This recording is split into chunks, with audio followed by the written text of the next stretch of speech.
kita kerjakan. Salawat dan salam semoga tetap tercurah ke hari junjungan kita, Pahala baginda Nabi Muhammad sallallahu alaihi wasallam beserta para keluarganya, para sahabatnya, dan insyaallah kepada kita semua semoga ikut amin ya mujib as-sa'ilin. Bersama kita buka kajian kita pagi ini dengan bacaan Al-Quran surat Al-Fatihah.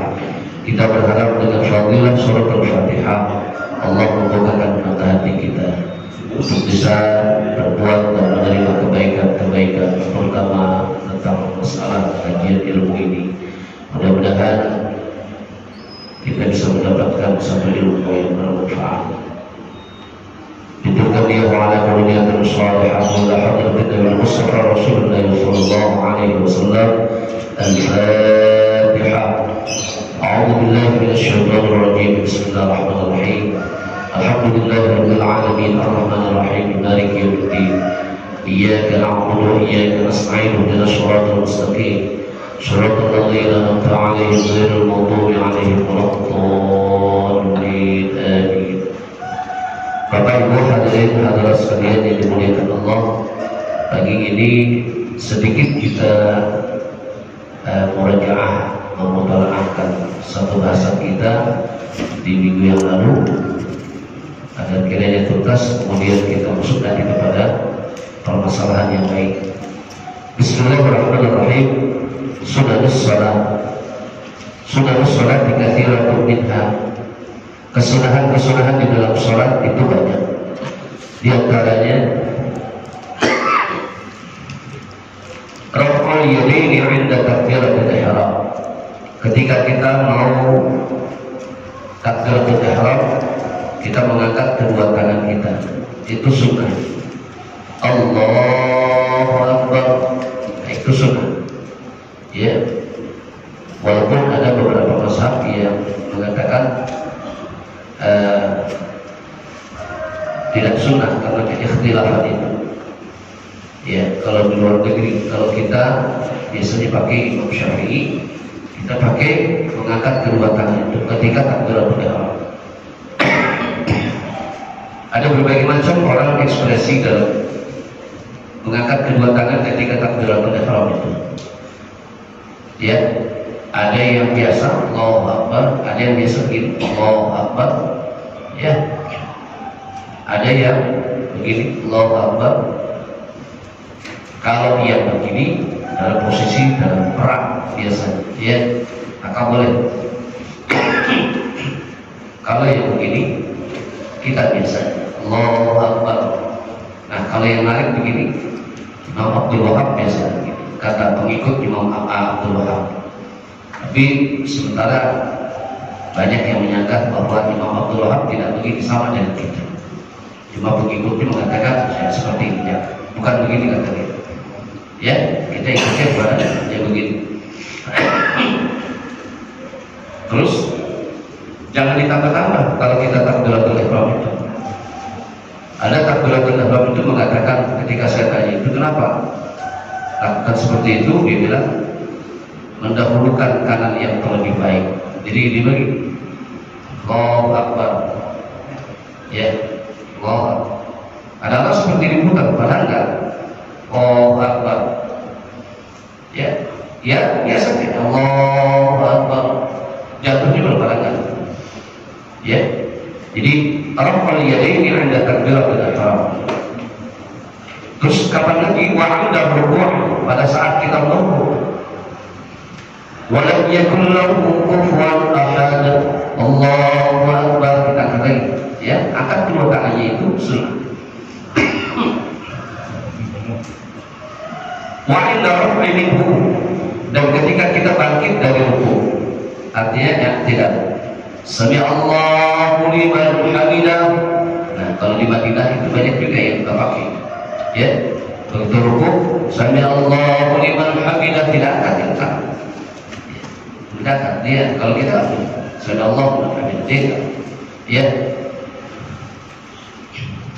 Wa 'inda al-qiyami min at-tasyahhud al-awwal, dan ketika berdiri dari tasyahud awal, ya, tasyahud awal. Jadi kalau tasyahud awal kan kita Allahumma shalli ala sayyidina Muhammad wa ala ali sayyidina Muhammad. Allahu Akbar. Begitu. Biasanya rakaat kedua. Kalau rakaat pertama ya nggak ada tasyahud. Jadi begitu bangkit, nah itu boleh bangkit dari sini. Nah, kita boleh biasa, ya langsung begini. Tapi kalau tasyahud awal tetap diangkat sunnah. Rakaat ketiga pada saat salat isya, zuhur dan asar, nah, biasa saja nggak diangkat dia, ya. Yang diangkat cuma pada saat tasyahud awal. Lalu apalagi kesunahannya, wa doa iftitah. Doa iftitah itu sunnah. Kita tidak menggunakan iftitah pada saat sholat itu tidak menjadi kebatalan, ya tidak masalah. Akan tetapi maudilahnya sedikit kurang. Kenapa? Kita nggak pakai sunnahnya. Jadi sunnahnya doa iftitah itu dipakai. Wa ta'awudhu. Yang berikutnya adalah membaca ta'awuz, a'udzu billahi minasyaitonir rajim pada setiap permulaan Fatihah. Ya, kalau mau ditambah pada saat baca surah nggak apa-apa. Akan tetapi mau Fatihah maupun surah dia tetap disirkan suaranya. Ya, nggak jahar kan. Jadi begitu kita habis baca surah doa iftitah, kita langsung a'udzu billahi minasyaitonir rajim. Bismillahirrahmanirrahim. Alhamdulillahirabbil alamin. Yang ada kesunahan itu adalah ketika ta'awuznya disirkan, bukan bismillahnya yang disirkan. Ya, yang terbalik. Jadi kalau ada orang bismillah itu disirkan, ya nggak masalah sebenarnya. Kalau mungkin dia punya pendapat dan dalil yang kuat. Tapi kita tetap bismillah itu dijalankan kalau memang tempat sholat kita pada saat waktu yang jauh. Ya. Kalau waktu yang sir seperti zuhur, asar, ya tetap kita akan bersuara, disirkan, ya. Jangan disaharkan kalau lagi sholat zuhur, itu nanti dia bisa jadi makruh. Ya. Lalu apalagi wat-ta'min, mengaminkan itu sunnah, ya. Mengaminkan itu sunnah termasuk mengaminkan daripada doa kunut. Walladhdallin, amin. Terus doa kunut juga. Allahumma hdina fi man hadait, amin. Wa'afina fi man afait, amin. Nah, cuma amin jangan dimainin. Yang seperti orang tarawih itu yang bercanda. Walladhdallin, amin. Ada yang dikasih amin. Suara makmum itu nggak boleh melebihi kapasitas suaranya imam. Kalau sampai suaranya lebih keras daripada imam, maka kemakruhannya. Ya. Jadi mengaminkan itu sunnah. Lanjut, wa qira'atu surati fi mawdi'iha. Membaca surah pada tempatnya. Ya. Tempatnya di mana? Ya setelah membaca suratul Fatihah, dia baca surah. Cuma urutannya harus benar baca Fatihahnya, baca surahnya. Jadi kalau di awalnya qul ya ayyuhal kafirun, maka rakaat keduanya itu antara ila ja'a nasrullah, terus kemudian tabat syada, terus qul huwallahu, qul a'udzu birabbil falaq, qul a'udzu birabbin nas. Jangan rakaat pertama itu kita baca qul ya ayyuhal kafirun, rakaat kedua ara'aital ladzi yukadzibu biddin. Ya, itu kesalahan. Seperti orang nggak ngaji kalau begitu. Jadi membaca surah itu pada tempatnya artinya berurutan, bukan hanya pada tempatnya itu setelah suratul Fatihah saja, tetapi urutan. Kita juga harus mengingat kalau seorang imam itu di saat membaca potongan surah, ya potongan surah. Kalau rakaat pertama misalnya surah Al-Baqarah potongannya dia, maka rakaat kedua boleh surah-surah yang lain. Yang pertama, jangan yang pertama itu surah Ali Imran potongannya, yang kedua Al-Baqarah. Enggak rukun namanya. Yang begitu menghilangkan kesunahan. Makruh. Berarti imam ini tidak pernah belajar kalau begitu. Ya.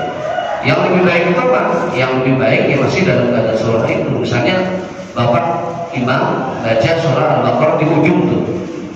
Lillahi ma fis samawati wal ardh wa in tubdu ma fi anfusikum aw tukhfuhu yuhasibukum bihi Allah. Dibagi dua itu sampai akhir. Ya, di rakaat keduanya la yukallifullahu nafsan illa wus'aha laha ma kasabat wa 'alaiha ma iktasabat. Nah, itu boleh dibagi dua. Ya, biasanya begitu.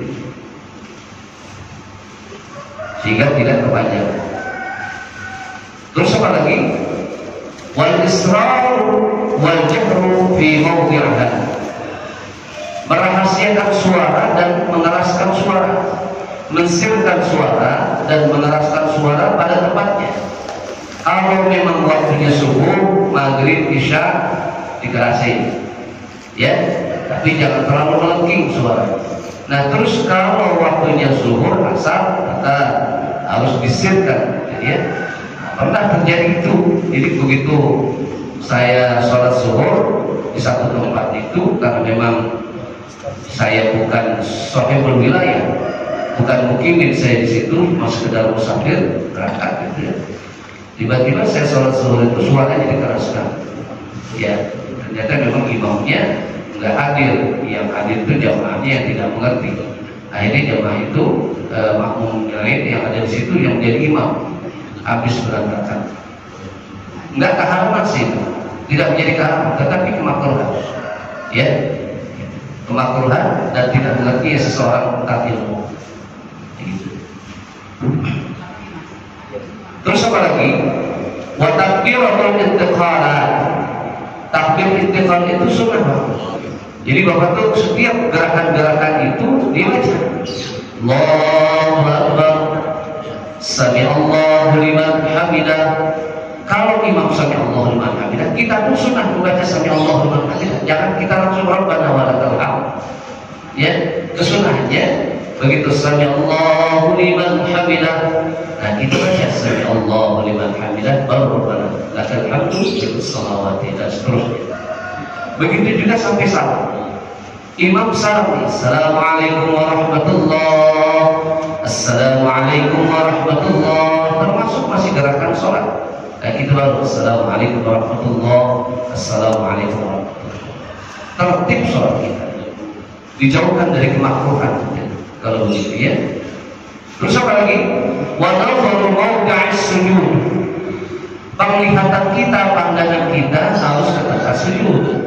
Jangan kemana-mana, ya. Kalau kita menoleh ke kanan ke kiri, itu jadi kemakruhan. Jangankan itu, kita memandang ke depan kita itu, ya, di tengah-tengah itu saya sudah makruh. Nah, ada yang bukan makruh, tetapi justru makruh ditahrim namanya. Kalau makruh ditahrim, kemakruhan yang mendekati kepada keharaman. Kapan itu?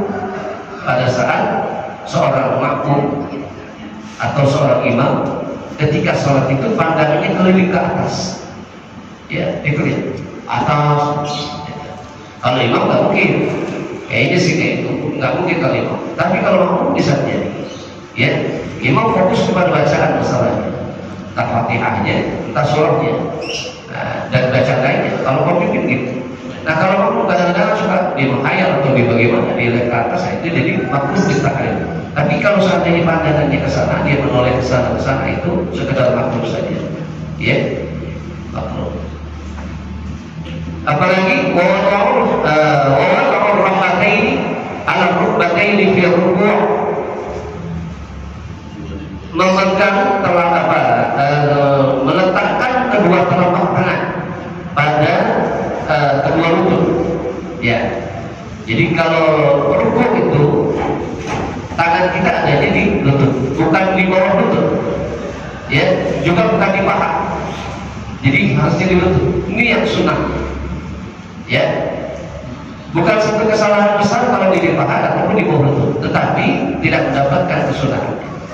Jadi kalau kata Rasulullah, "Shallu kama ra'aitumuni usolli." Salatlah kamu seperti aku salat. Rasulullah salatnya itu ketika di ruku, kedua telapak tangannya ada di lutut, ya. Wa tasbihu, membaca tasbih, subhana rabbiyal azim wa bihamdi, dan subhana rabbiyal a'la wa bihamdi, itu sunnah. Ya. Lebih-lebih sunnahnya 3 kali.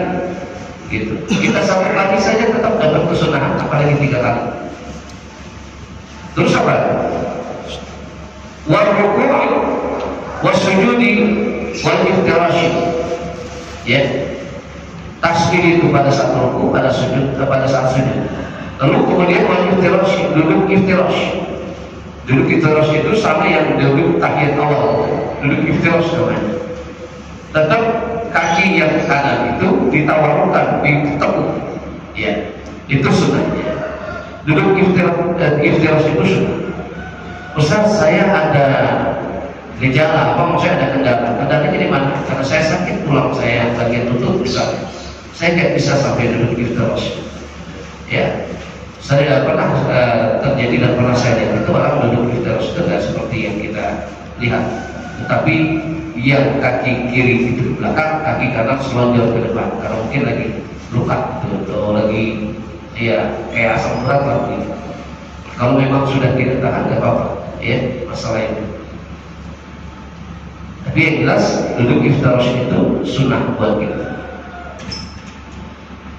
Fi kulli julusin lam yaqubuhu salat. Jadi duduk iftirash itu ya dalam tiap-tiap duduk sebelum salam. Kalau sebelum salam kan berarti duduk di antara dua sujud ya, atau pada saat rakaat kedua biasanya. Nah, wa tawarruku fi ma yaqubuhu salat. Duduk tawarruk pada saat sebelum salam, berarti pada saat duduk tahiyat akhir. Itu tawarruknya sunnah. Ya, tawarruknya sunnah. Nah, kalau ada orang yang tidak tawarruk itu tidak mendapatkan kesunahan dalam sholatnya, dia hanya menunaikan kewajibannya saja, dapat wajibnya dia, sunahnya tidak dapat. Kalau duduknya tidak tawarruk, ya. Wa taslimatus tsaniyah, salam yang kedua, ya. Wal iltifatu fi taslimaini yaminan fil ula wa shimalan fis tsaniyah. Jadi ketika kita salam yang pertama, kita tengok kanan. Itu sunnah nengoknya nih. Assalamualaikum warahmatullahi wabarakatuh. Ya, jangan sampai nggak tengok. Oh ya, ditengok. Kepala kita gerak. Assalamualaikum warahmatullahi. Assalamualaikum warahmatullahi. Ya. Jadi menengoknya itu adalah kesunahan. Baik, lanjut. Makruhatus shalah, sedikit lagi. Kemakruhan dalam sholat, hati-hati. Makruhatus sholat dikatsiratun minha. Kemakruhan di dalam sholat itu banyak diantaranya. Al-jahru fi mawdi'il israr. Dia mengeraskan suara pada saat sholat yang sir. Itu makruh. Kapan? Zuhur dibaca jelas, asar dibaca jelas. Sekalipun ada makmum yang bacanya sampai kedengaran sama kita, makruh. Ya, kalau saya pernah tuh menemukan itu, entah memang dia terbiasa begitu karakternya, atau memang dia belum mengerti. Kadang-kadang salah suara imam sudah pernah imam. Allahu Akbar. Yang kedengaran cuma itu aja. Takbiratul ihram, takbiratul intiqal. Yang kedengaran. Tapi bacaan itu sir tetap. Ya. Mau baca doa iftitah kita baca sir. Allah takbir subhanallah. Itu desis-desis aja kita dengar. Tapi pernah ada orang yang sampai kedengaran. Allah takbir alhamdulillah subhanallah. Terus coba baca Fatihah itu. Alhamdulillahirabbil alamin arrahmanir rahim maliki yaumiddin. Kalau kedengaran sampai sebelah kanan dan kirinya, maka makruh. Ya. Nah, tidak dapat kita kesunahan. Jadi harusnya ya kita sirkan. Wa aksuhu, dan sebaliknya.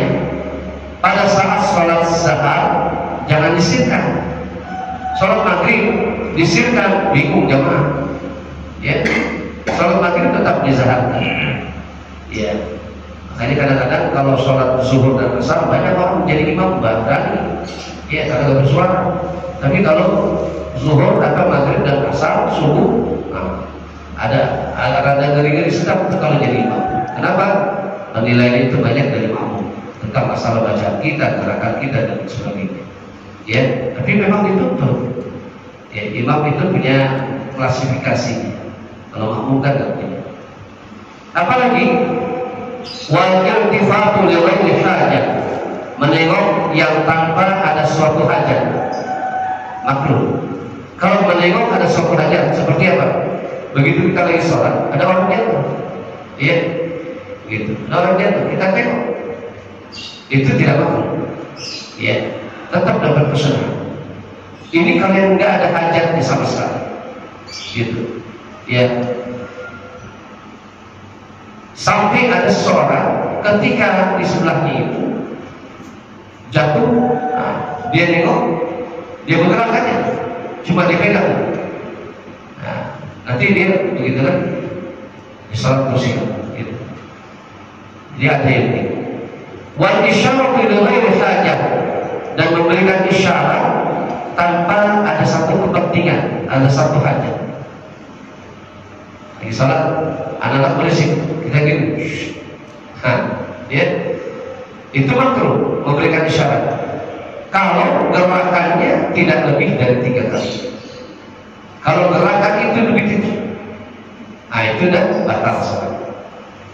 Kenapa? Karena dalam satu gerakan tidak boleh bergerak lebih dari 3 kali. Gitu. Nah, kalau sudah 3 kali bergerak lebih itu, nah itu batal. Ya, wal isyaratu li ghairi hajat. Nah, yang sering kejadian ini, wal isra', tergesa-gesa. Orang kalau sholatnya tergesa-gesa makruh. Bukan tergesa-gesa cuma dalam mengerjakan sholatnya, termasuk saya baca di itunya, apa namanya, di keterangannya, termasuk kalau kita terlambat nih, jadi makmum nih, imam sudah mulai nih, kita lari-lari dari sana tuh, buru-buru untuk mengejar supaya tidak ketinggalan rakaatnya, itu makruh. Namanya tergesa-gesa. Biarkan saja, biarkan berjalan saja gitu, ya, gitu. Yang terpenting apa? Kalau kita sudah niat salat berjamaah, lalu kemudian sampai di tempat itu, imam sudah habis, ya, udah ruku, ya kita masuk dia udah bangkit dari ruku untuk rakaat terakhirnya. Berarti kan kita nggak dapat tuh ikut bersamanya, tapi kita tetap dapat pahala berjamaah. Ustaz, di mana dapat pahala berjamaah? Sholat kagak dari rumah, dia sudah lihat berjamaah, gitu. Perkaranya adalah kita tidak boleh tergesa-gesa untuk sampai lari gitu. Biasanya perjalanannya, ya, berjalan. Jadi tidak boleh. Nah, itu kemakruhannya, ya. Sampai di sini ada yang mau tanya? Ustaz, iya silakan. Ustaz, sebagian dari kita mungkin sudah lansia, jadi udah nggak buat lagi berdiri, ruku, sujud. Pertanyaan saya gimana tata cara sholat duduk? Sholat duduk. Iya. Baik. Bagi yang masih sanggup berdiri sebenarnya, kan ada 2 kategori. Dia sanggup berdiri, tapi dia tidak sanggup untuk ruku lama dan sujud lama. Kalau seperti itu, maka boleh pakai batu, tapi pada saat imam berdiri, dia tetap berdiri.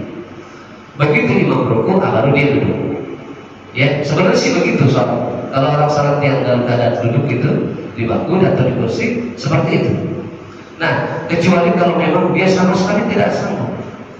Bukan cuma dalam masalah usia yang sudah tua, tapi dia sedang kena, mungkin lagi ada apa namanya, cobaan sakit ya. Misalnya dia lagi sakit, benar-benar sakit, ya, dia nggak sanggup berdiri lama. Makanya kalau imam terlalu lama, misalnya ada orang yang vertigo juga bisa Pak. Diri lama-lama juga bisa, orang vertigo, ya, entar lama-lama, baru sebenarnya dia udah goyang. Nah, goyang ntar lama-lama naik nih, gitu. Nah, boleh dulu, ya, saat si imam baca surah dia duduk. Nah, jadi gitu. Kesimpulannya, bagi makmum yang sanggup untuk berdiri, dia tidak sanggup untuk rukuk dan sujud, apalagi dalam rukuk dan sujudnya lama, maka dia boleh pakai kursi, tapi pada saat imam berdiri, dia tetap berdiri. Itu yang betul. Ya.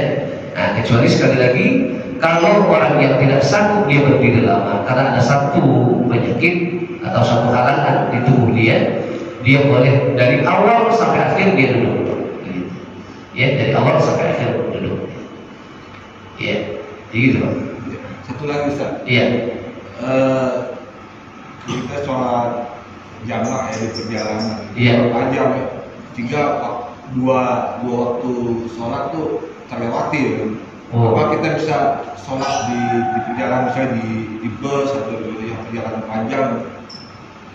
Iya. Setelah itu apakah setelah sampai di tempatnya apa kita bisa melanjutkan sholatnya lagi? Iya, tetap sebenarnya sholatnya pada saat kita sudah sampai dengan keadaan yang satu kolom.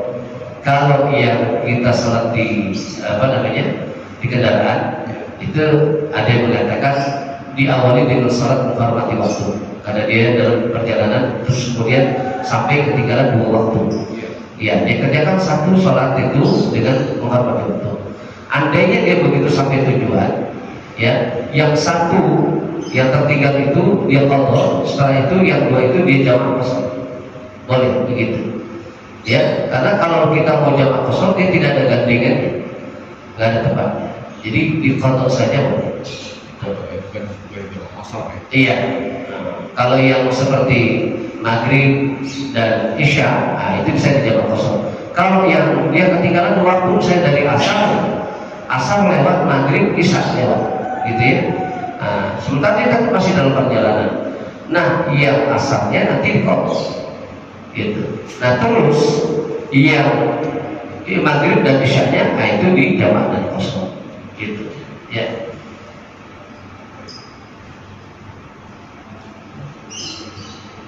Karena bagaimanapun keadaannya kita, sholat itu tetap wajib. Sampai orang yang dalam keadaan sakit parah pun tetap wajib sholat. Ya, tidak boleh tertinggal. Kalau dia tertinggal, dia wajib qadha. Gitu. Terus ini Ustaz, kan dalam perjalanan misalnya di bus ya, itu kan kita nggak tahu kiblatnya kan kemana. Iya. Sholat di arahnya. bus itu. Hanya itu yang diperbolehkan. Jadi kalau kondisi menghadap kita. Iya. Nah, itu yang diperbolehkan. Kalau dia tidak mutlak untuk tidak menghadap kiblat, boleh dalam beberapa keadaan. Misalnya dalam kendaraan. Terus kemudian ketika peperangan yang sangat dahsyat, sehingga timbul ada satu kekhawatiran kita, musuh datang dari belakang, maka kita boleh menghadap kemana saja sesuai arahan daripada komandan saat itu. Kalau komandan bilang musuh adanya di sana, ya di sebelah utara, kalau itu kita menghadap utara. Itu itu boleh. Pokoknya situasi-situasi itu yang membolehkan. Kalau di luar itu, ya tetap kita harus menghadap kiblat. Bagus. Baik. Ada lagi, silakan. Ya. Waalaikumsalam warahmatullahi wabarakatuh.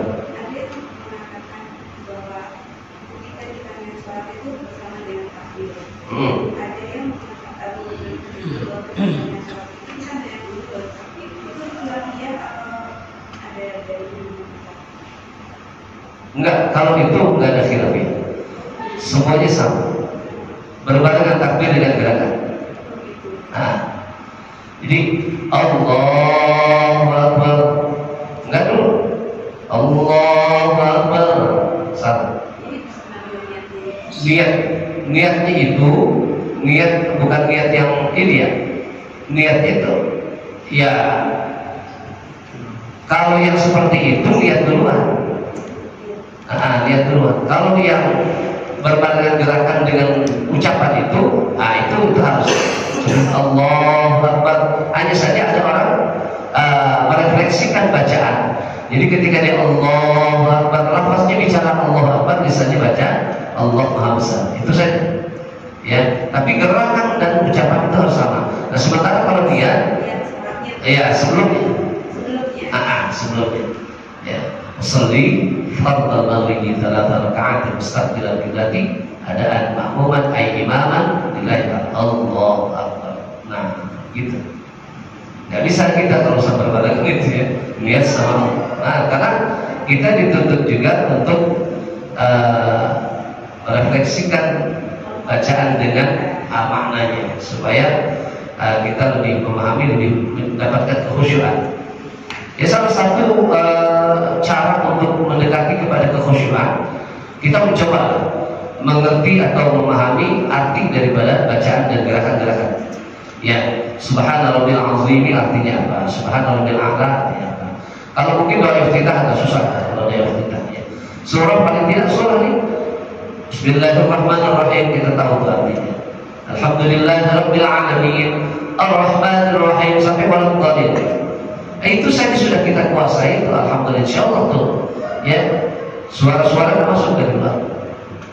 Ya, dapat kekhusyuan. Batin kita kalau memang terisi itu semua.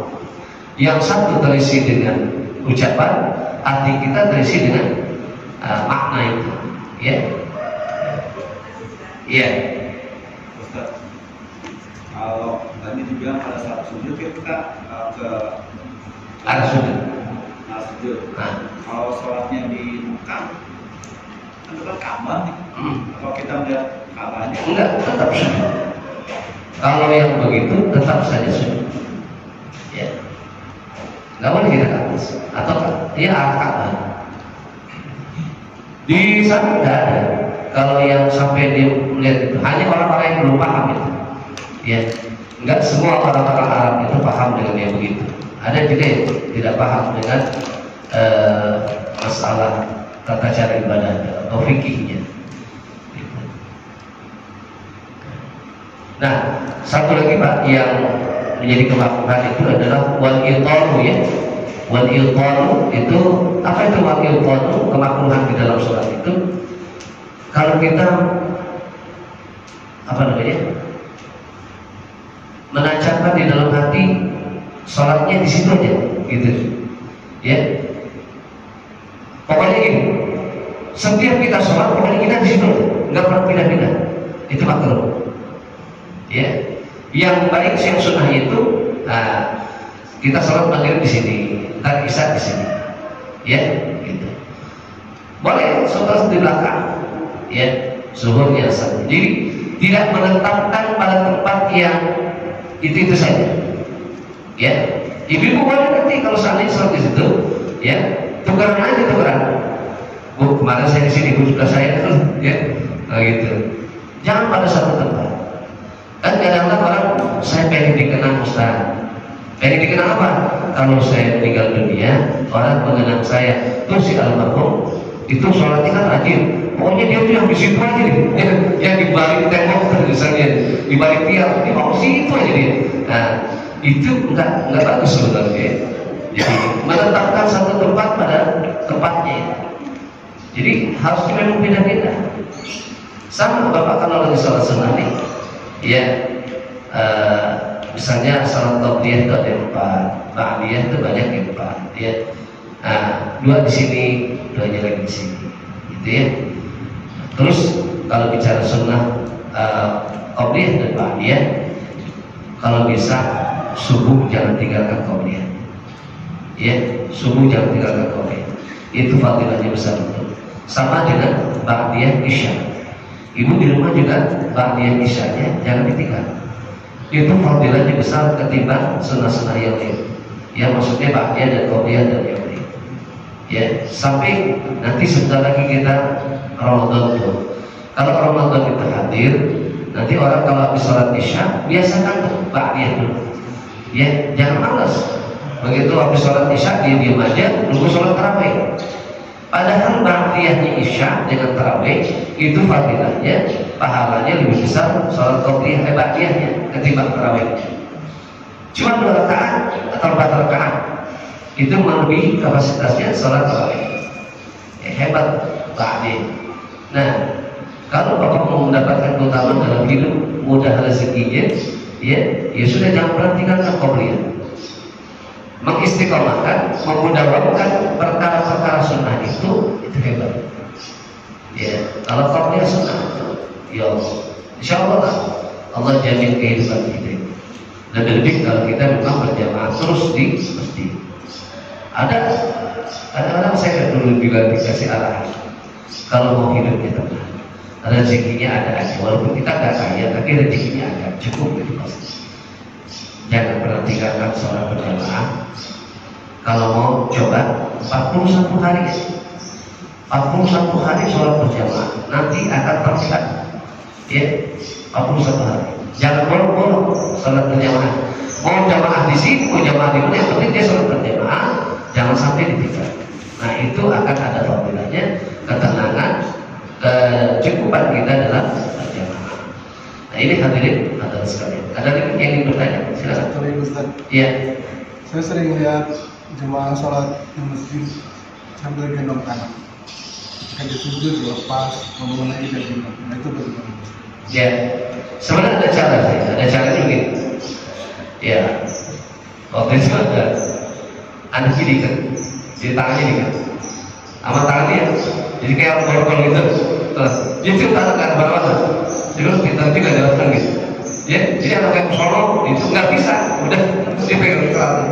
Nah, kalau memang kayak seperti itu kan, ya, anaknya dia pengen memperkenalkan anaknya dengan masjid dengan sholat berjamaah.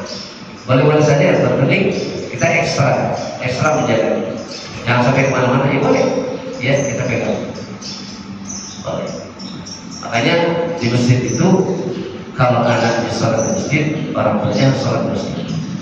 Jangan sampai anaknya sholat di masjid, orang tuanya di rumah. Iya, kalau di rumah benar dia lagi sholat, kalau lagi mancing. Jadi apa namanya? Ditemani. Anak itu kadang bercanda berisik itu karena memang tidak ada pengawasan dari orang tua. Kalau kita mengurus masjid agak sulit. Takutnya kalau kita marahin orang tuanya tersinggung. Tapi memang secara pendidikan tarbiyah ya, tarbiyah itu qabla al-bulugh, pendidikan di masa sebelum balik itu anak jangan pernah dimarahin. Ya, jangan pernah dimarahin. Kita akan ada bahasa-bahasa yang menyatu. Seperti saya kalau di Masjid Agung itu banyak orang-orang yang marah anak kecil, karena memang udah bisa di sana. Anak itu lari, musuh, teriak sana. Nah, saya sengaja sekali waktu saya agak terlambat soalnya. Saya lihat itu, wah luar biasa. Sampai saya bilang, sini saya datang sih. Di situ ada anak perempuan juga yang kecil tuh, jadi mereka membawa cantik sebelah sana. Sholatnya ya, hebat, anak hebat, sudah sholat dengan bahasa santun dan menyentuh hati. Kadang mereka sampai sekarang ini kalau saya hadir di sana, mereka berduyun-duyun cium tangan saya, salaman maksudnya. Dalam Ustaz. Tapi dengan orang yang marahin dia nggak pernah mau. Iya, saya bilang jangan sama saya bilang, tuh bapak itu nggak mau Ustaz, nggak mau, kabur banget. Tapi yang jelas jangan dimarahin. Takutnya kejiwaan, terus kemudian traumatik jika anak tidak mau ke masjid. Kalau anak tidak mau ke masjid, ini jadi masalah bagi. Kepada Allah Subhanahu Wa Taala, mudah-mudahan Allah berikan ilmu yang bermanfaat buat kita dan segala sesuatu yang kita sesuai kiranya tidak kita ambil dan kita banyak istighfar kepada Allah, terutama di bulan Rajab di penghujung ini. Kita kuatkan lagi istighfar kita. Karena bulan Rajab, Syahrul Rajab dan istighfar bulan itu. Bulan Rajab itu bulan di mana hambaku ketika beristighfar, aku tidak akan memberikan halangan sedikit pun. Bahkan istighfar itu secepat kilat naik ke langit itu diterima oleh Allah Subhanahu Wa Taala. Saja ya. Astagfirullahaladzim, astagfirullahaladzim, astagfirullahaladzim. Alhamdulillah yang mulia yang ma'bud. Allahumma shalli ala sayyidina Muhammadin fil awwalin wal akhirin. Barik wa sallim ala tabaraka wa ta'ala wa sahabati rasulillah ajma'in. Allahumma arhamna bil Qur'an wa amana bil Qur'an jama'na ala iman waj'alhu lana hujjatan lana la hujjatan 'alaina. Warzuqna bikal karim ya karim ilaina. Allahumma zidna 'ilman nafi'an warzuqna fahman wasi'an wa 'amalan mutaqabbalan rizqan katsiran halalan thayyiban. Allahumma inna nas'aluka hifdzal mursalin wa rahman nabiyyin wa ala malaikatil muqarrabin. Rabbana atina fid dunya hasanah wa fil akhirati hasanah wa qina adzabannar. Wassallallahu ala sayyidina Muhammad wa ala alihi wa sahbihi wa baraka wasallam. Walhamdulillahi rabbil alamin. Sekian, terima kasih. Wassalamualaikum warahmatullahi wabarakatuh.